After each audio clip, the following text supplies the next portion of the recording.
Good morning, welcome back to my YouTube channel. ತುಂಬ ದಿನ ಆದಮೇಲೆ ವೀಡಿಯೋ ಸ್ಟಾರ್ಟ್ ಮಾಡ್ತಾಯಿದ್ದೀನಿ. ಎಲ್ಲರೂ ಹೇಗಿದ್ದೀರಾ? ನಾನು ಕೂಡ ತುಂಬ ಚೆನ್ನಾಗಿದ್ದೀನಿ. ಏಕೆಂದರೆ ಲಾಸ್ಟ್ ಭಾಗದಲ್ಲಿ ಹೇಳಿದ್ದೆ ನನಗೆ ಹುಷಾರಿರಲಿಲ್ಲ ಅಂತ. ಈಗ ಸ್ಯಾಟಲೈಟಿಂದ ಡೈರೆಕ್ಟ್ ನಾನು ನಾನ್ ಸ್ಟಾಪ್ ಮಂಡ್ಯ ಬಸ್ ಹತ್ಕೊಂಡು ಹೋಗ್ತಾಯಿದ್ದೀನಿ. ಎಲ್ಲಿಗೆ ಹೋಗ್ತಿದ್ದೀನಿ ಏನು ಅಂತ ಮುಂದೆ ಹೇಳ್ತೀನಿ. ಸೊ ಎಲ್ಲೂ ಸ್ಕಿಪ್ ಮಾಡೋದಂಗೆ ವೀಡಿಯೋನ ನೋಡ್ತಾ ಇರಿ. ಎಲ್ಲಿಗೆ ಹೋಗ್ತೀನಿ ಏನು ಅಂತ ಅಂದ್ಬಿಟ್ಟು ನೋಡ್ತಾ ಇರ್ಬೋದು. ವೆದರ್ ಹೇಗಿದೆ ಅಂತ. ಬೆಳಗ್ಗೆ ಮಳೆ ಬರೋ ಥರ ತುಂಬ ಇದೆ.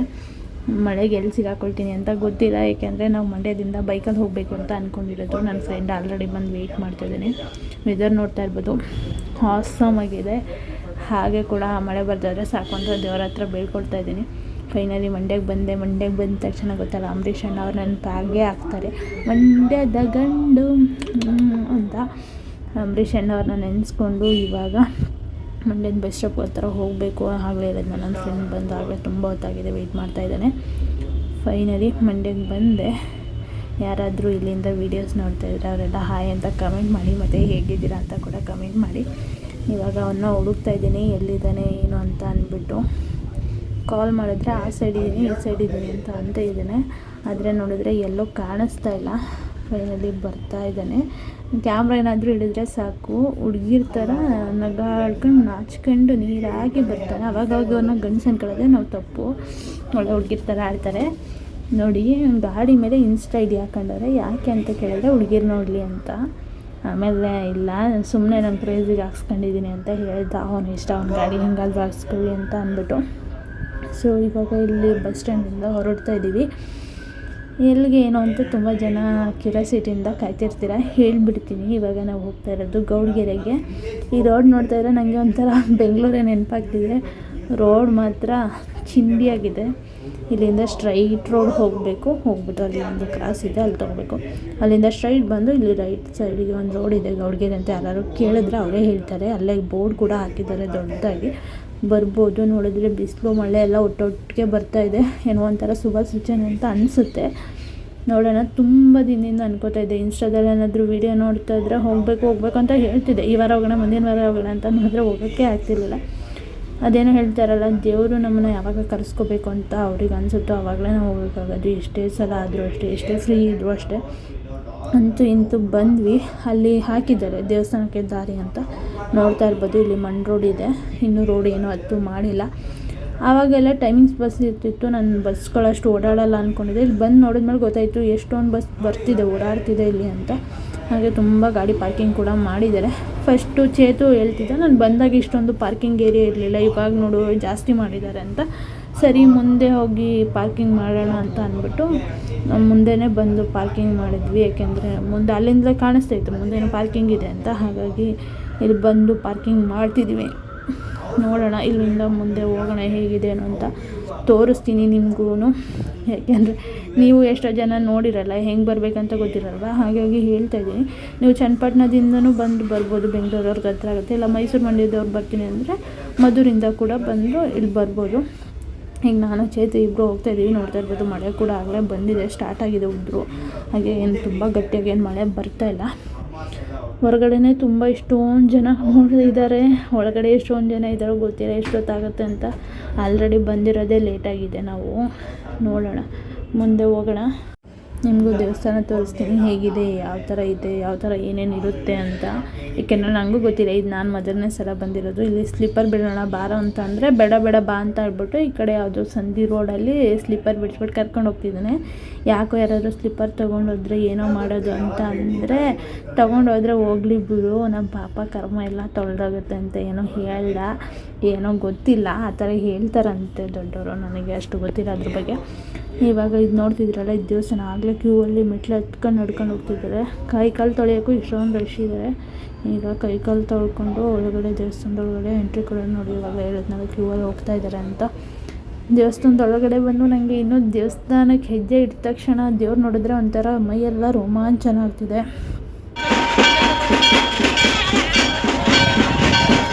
ಗಂಟೆ ಸೌದ್ದು ಕೇಳಿದ ತಕ್ಷಣ ಮೈಯೆಲ್ಲ ರೋಮಾಂಚನ ಆಗ್ತಾಯಿತ್ತು. ಹಾಗೆ ಒಂದು 5 ನಿಮಿಷ ನಿಂತ್ಕೊಂಡು ದೇವ್ರು ನೋಡಿದ್ರೆ ಅದು ದೇವಸ್ಥಾನ ಹಿಂದೆ. ಇದು ಗರ್ಭಗುಡಿ ಅಮ್ಮನವ್ರದ್ದು. ಇದು ಬಸವನ ಗದ್ಗೆ. ನೋಡ್ತಾ ಇರ್ಬೋದು ಎಷ್ಟೊಂದು ಜನ ಇದ್ದಾರೆ, ಎಷ್ಟೊಂದು ಜನ ಹರಕೆ ಕಾಯಿ ಕಟ್ಟೋಗಿದ್ದಾರೆ ಅಂತ ಅಂದ್ಬಿಟ್ಟು. ಇಲ್ಲೇ ಗೊತ್ತಾಗ್ತಿದೆ ಅಮ್ಮನವ್ರದ್ದು ಎಷ್ಟು ಮಹಿಮೆ ಶಕ್ತಿ ಇದೆ ಅಂತ ಅಂದ್ಬಿಟ್ಟು. 61 ಅಡಿ ಚಾಮುಂಡೇಶ್ವರಿ ತಾಯಿನ ಇಷ್ಟು ಹತ್ರದಿಂದ ನೋಡ್ತಾ ಇದ್ದೀನಿ. ಯಪ್ಪ ರೋಮಾಂಚನ ಆಗ್ತಿದೆ ನಿಜವಾಗ್ಲೂ. ಇಲ್ಲಿ ಬಂದಾಗ ನಿಮಗೆ ಗೊತ್ತಾಗುತ್ತೆ ಹೆಂಗೆ ಅನಿಸುತ್ತೆ ದೇವ್ರು ನೋಡಿದಾಗ ಅಂತ ಅಂದ್ಬಿಟ್ಟು. ತುಂಬ ದಿನದಿಂದ ಅಂದ್ಕೊಂಡು ಇವತ್ತು ಬಂದಿದ್ದಕ್ಕೂ ಒಂಥರ ಖುಷಿ ಕೂಡ ಆಗ್ತಾಯಿದೆ, ನೆಮ್ಮದಿ ಅಂತ ಅನ್ನಿಸ್ತಾಯಿದೆ ಮನಸ್ಸಿಗೆ. 18 ಕೈ 61 ಅಡಿ ಚಾಮುಂಡೇಶ್ವರಿ ತಾಯಿ ನೋಡ್ತಾಯಿದ್ದೆ. ದೇವರು ನಿಮಗೆ ನನಗೆ ಎಲ್ಲರಿಗೂ ಒಳ್ಳೇದು ಮಾಡಲಿ. ಹಾಗೆ ಇಲ್ಲೆಲ್ಲ ಏನೋ ಫೋಟೋಶೂಟ್ ಮಾಡಿಸ್ಕೊತಾ ಇದ್ರು ಏನೋ ವೀಡಿಯೋಸ್ನ, ಅದಕ್ಕೆ ಇಷ್ಟೊಂದು ಜನ ಕ್ಯೂ ನಿಂತಾಯಿದ್ರು. ಇಲ್ಲಿ ಅಕ್ಕಿ ಬೇಳೆ ತರಕಾರಿ ಏನೇ ದಾನ ಮಾಡೋದಿದ್ರು, ದಾನ ಕೊಡೋದಿದ್ರೆ ಕೊಡ್ಬೋದಂತೆ. ಹರಕೆ ಏನಾದ್ರು ಹೊತ್ಕೊಂಡಿದ್ರೆ ಇಲ್ಲ ಹಾಗೆ ಕೊಡ್ತೀನಿ ಅಂತ ಅಂದರು. ನಂಗೆ ಗೊತ್ತಿರಲಿಲ್ವಲ್ಲ, ಹಾಗಾಗಿ ಅಲ್ಲಿ ಎಲ್ಲ ಕೇಳ್ಕೊಂಡು ಹರಕೆ ಕಾಯಿ ಎಲ್ಲಿ ಕೊಡ್ತಾರೆ, ಏನೇನಿಗೆ ಕಟ್ತಾರೆ, ಏನು ಮಾಡ್ತಾರೆ ಅಂತ ಕೇಳಿಕೊಂಡು. ಏಕೆಂದರೆ ಚೇತು ಅವ್ರ ಫ್ರೆಂಡ್ ಜೊತೆ ಹಾಗೆ ಸುಮ್ಮನೆ ಬಂದು ಹೋಗಿದ್ದಂತೆ, ಅವನೇನು ಮಾಡ್ಕೊಂಡಿರಲಿಲ್ಲ ಅಂತ ಹೇಳ್ದೆ. ಹಾಗಾಗಿ ನಾನು ಕೇಳ್ಕೊಂಡು ಬರ್ತೀನಿ, ನೀನು ಕ್ಯೂವಲ್ಲಿ ನಿಂತಿರು ಅಂತ ಅಂದೆ. ನಾನು ಕೇಳ್ಕೊಂಡು ಬಂದೆ. ಇವನು ಕ್ಯೂವಲ್ಲಿ ನಿಂತಿದ್ದ. ಫಸ್ಟ್ ಏನೋ ಚೀಟಿ ಕೊಡ್ತಾಯಿದ್ರು, ಇವಾಗ ಏನೋ ಕಾಯಿನ್ ಕೊಡ್ತಾರೆ ಅಂತ ಹೇಳಿದ್ರು. ನೋಡೋಣ ಏನು ಕೊಡ್ತಾರೆ ಅಂತ ಅಂದ್ಬಿಟ್ಟು. ಇವಾಗ ಇಲ್ಲಿ ರೋಡ್ ಕಾಣಿಸ್ತಿದೆಯಲ್ಲ, ಇಲ್ಲಿ ನಾವು ಹೋಗಬೇಕಾಗಿರೋದು. ಫೈನಲಿ ಚೇತು 50 ರೂಪಾಯಿಗೇನೋ ಹರಕೆ ಕಾಯಿಗೆ 50 ರೂಪಾಯಿ ಕಟ್ಟಬೇಕು ಅಂತ ಹೇಳ್ದ. ಅಲ್ಲಿ 50 ರೂಪಾಯಿ ಕಟ್ಬಿಟ್ಟು ಈ ಥರದ್ದು ಕಾಯಿನ್ ಕೊಡ್ತಾರಲ್ವ, ಅದನ್ನು ಇಸ್ಕೊಂಡು ಇಲ್ಲಿ ಹೋಗ್ತಾಯಿದ್ದೀವಿ. ನೋಡೋಣ ಮುಂದೆ ಅಲ್ಲಿ ಕೊಟ್ಬಿಟ್ಟು ಇಸ್ಕೊಂಡು ಹೋಗಬೇಕು. ಹೇಗಿದೇನೋ ಅಂತ ತೋರಿಸ್ತೀನಿ. ಈಗ ಈ ಅಂಕಲ್ಗೆ ಕಾಯಿನ್ ಕೊಟ್ಬಿಟ್ಟು ಕಾಯಿ ಇಸ್ಕೊಳ್ತಾ ಇದ್ದೀನಿ. ಇಲ್ಲೇ ನೋಡಿ ಕಾಯಿ ಎಲ್ಲ ಪ್ಯಾಕ್ ಮಾಡ್ತಿದ್ದಾರೆ. ಚೇತು ನಗಾಡ್ತಿದ್ದೆ. ಯಾಕೋ ನಗಾಡ್ತಿದ್ಯಾ ಅಂತಂದರೆ, ಕಷ್ಟಪಟ್ಟು ಲೈನಲ್ಲಿ ನಿಂತ್ಕೊಂಡು ಕಾಯಿನ ಇಸ್ಕೊಂಡು ಬಂದಿದ್ದು ನಾನು, ಹರಕೆ ಕಾಯಿ ಇಸ್ಕೊಂಡಿದ್ದು ನೀನು ಅಂತ. ಯಾಕೆ ಕಾಯಿನ ನಾನು ಇಸ್ಕೊಂಡೆ ಅಂದರೆ 3 ಕೈಗೆ ಹೋಗಬಾರ್ದು ಅಂತ ಅಂದ್ಬಿಟ್ಟು ನಾನೇ ಇಟ್ಕೊಂಡೆ.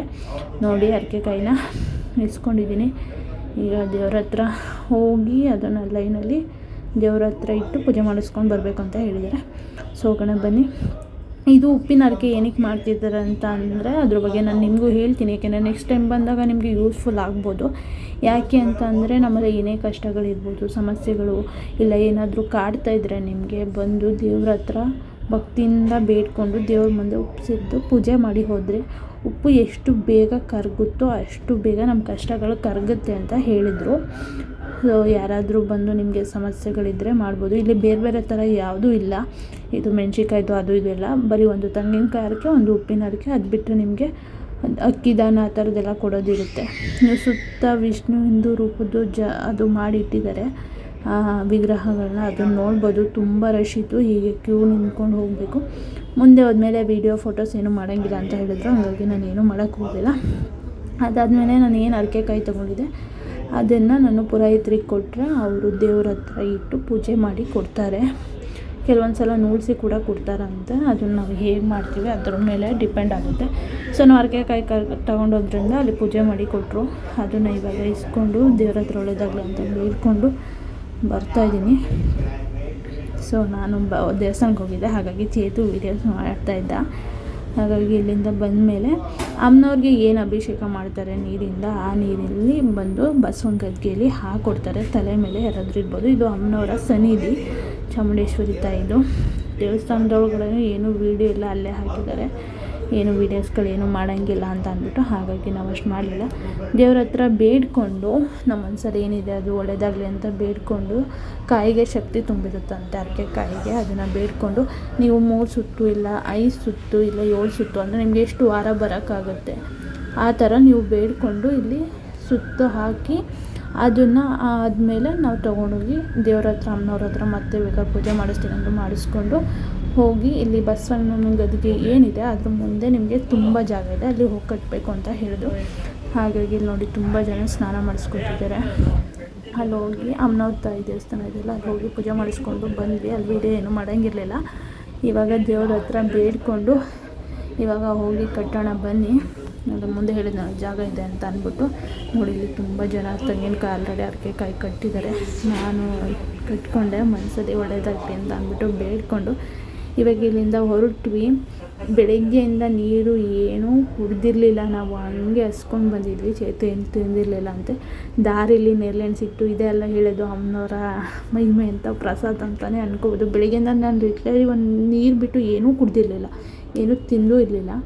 ಹಾಗಾಗಿ ಚೇತು ಟೀ ಕುಡಿಯೋಕ್ಕೆ ಅಂತ ನಿಲ್ಸಿದ್ದೆ. ನನ್ನ ಫೋನಲ್ಲಿ ಚಾರ್ಜ್ ಇರಲಿಲ್ಲ ಅಂತ ಚಾರ್ಜ್ ಹಾಕಿದ್ದೆ. ಹಾಗೆ ಮಕ್ಕಳಿದ್ದು ಅವ್ರಿಗೂ ಒಂದು 4 ಹಣ್ಣು ಕೊಟ್ಬಿಟ್ಟು ನಾನು ಅದೇ ಅಣ್ಣ ಕೂತ್ಕೊಂಡು ತಿಂದ್ವಿ, ಹಾಗೆ ಪೆಟ್ರೋಲ್ ಹಾಕ್ಸ್ಕೊಂಡು ಇವಾಗ ಹೊರಡ್ತಾ ಇದ್ದೀವಿ.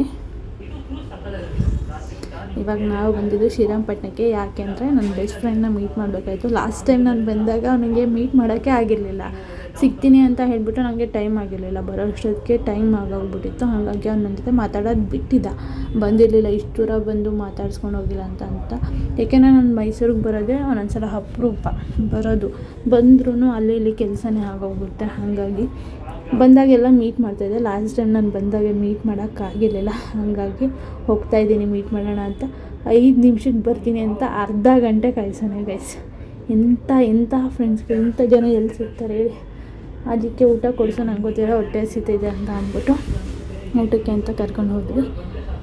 ಫೋನಲ್ಲಿ ಚಾರ್ಜ್ ಇರಲಿಲ್ಲ, ಹಾಗಾಗಿ ಊಟದ ಬೇರೆ ಏನೂ ಮಾಡಲಿಲ್ಲ. ಅಲ್ಲಿಂದ ಅವನಿಗೆ ಬಾಯ್ ಹೇಳಿಬಿಟ್ಟು ಹೊರಡ್ತೀನಿ ಅಂತ ಈಗ ಹೊರಡ್ತಾ ಇದ್ದೀವಿ.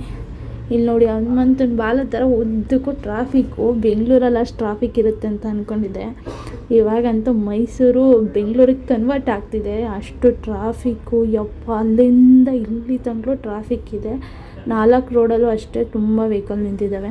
ನೋಡ್ತಾ ಇರ್ಬೋದು ನೋಡಿ, ಆ ಕಡೆಗೂ ಎಷ್ಟೊಂದು ಗಾಡಿಗಳು ಬರ್ತಿದ್ದಾವೆ. ಈ ಕಡೆನೂ ಅಷ್ಟು ಹನುಮಂತನ ಬಾಲ ಥರ ಉದ್ದಕ್ಕೆ ನಿಂತಿದ್ದಾವೆ. ಫೈನಲಿ ಮೈಸೂರಿಗೆ ರೀಚ್ ಆದ್ವಿ. ಈಗ ಚೇತನನ್ನು ಬಸ್ ಸ್ಟಾಪ್ ಹತ್ರ ಬಿಟ್ಬಿಟ್ಟು ಅವನವ್ರ ಮನೆ ಹತ್ರ ಹೋಗ್ತಾನೆ. ಇವಾಗ ಬಸ್ ಸ್ಟಾಪ್ ಹತ್ರ ಹೋಗ್ತಿದ್ದೀವಿ. ಮೈಸೂರಲ್ಲಂತ ಕೂಲ್ ವೆದರು. ಈ ಟೈಮಲ್ಲಿ ಬಜ್ಜಿ ಕಾಫಿ ಏನಾದರೂ ಕುಡಿದ್ರೆ ಚೆನ್ನಾಗಿರುತ್ತೆ. ಸೊ ಫೈನಲಿ ಬಿಟ್ಕೊಟ್ಟು ಅವ್ನಿಗೆ ಬಾಯ್ ಹೇಳಿಬಿಟ್ಟು ಈಗ ಹೊರಡ್ತಾ ಇದ್ದೀನಿ. ಐ ಥಿಂಕ್ ಮೇ ಬಿ ಈ ವಿಡಿಯೋ ನಿಮಗೆ ಇಷ್ಟ ಆಗಿರುತ್ತೆ ಅಂತ ಅಂದ್ಕೊಳ್ತೀನಿ. ಯೂಸ್ಫುಲ್ ಕೂಡ ಆಗ್ಬೋದು. ನೆಕ್ಸ್ಟ್ ಯಾರಾದರೂ ಹೋಗೋದಿದ್ರೆ ಹೋಗಿ. ಹೀಗೆ ಸಪೋರ್ಟ್ ಮಾಡ್ತಾರೆ. Thank you for watching.